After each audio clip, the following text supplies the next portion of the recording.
It was on a Sunday morning. Nadine Fatouni was at home with her 3 small girls.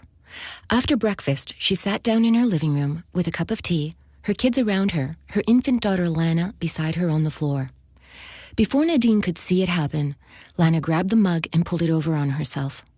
The hot water covered her face, her chest and stomach. Nadine could tell from Lana's screams that it was serious. It all happened in a blink of an eye. I was next to her, and then suddenly she screamed. I was very shocked. I mean, it's extremely painful. It's shocking because the parents, they look and all they think is that their skin has been burned off. It may come as a surprise, but the leading cause of burns in children isn't from cooking. It's from a spilled cup of hot water, tea, or coffee. But that little cup of tea is hot enough. It only has to be in contact with the skin for way less than a second for it to cause third-degree burns. And if you think of that amount of liquid compared to the size of the child, 1 cup of tea can cover your face, your neck, your chest. We see about 1 every other day in the hospital. While burns can happen anywhere in the house, the kitchen is the most likely room for an injury to happen. The other common causes of burn injuries in the home are cooking accidents and grease burns. Young children, between ages 1 and 3, are the most likely to suffer from burn injuries, in part because they don't understand the dangers around them. But those children, they develop so quickly, and that's all they want to do is they just want to walk, they want to move.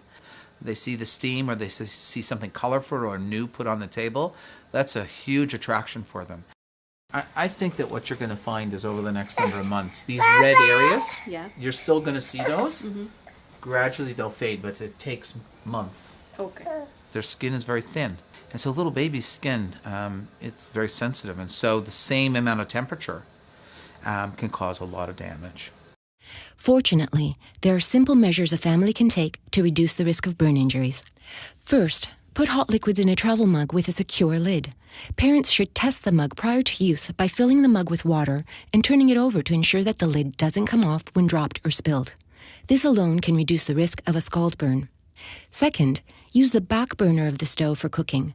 Put your kettle at the back of the counter, cord turned away, and always turn pot handles inward when using the microwave.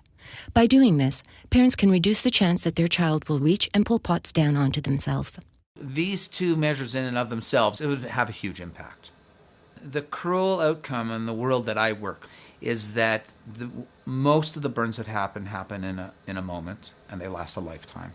It's really painful and stressful to see your own child suffer. I worry about how am I going to explain that to Lana when she grows older.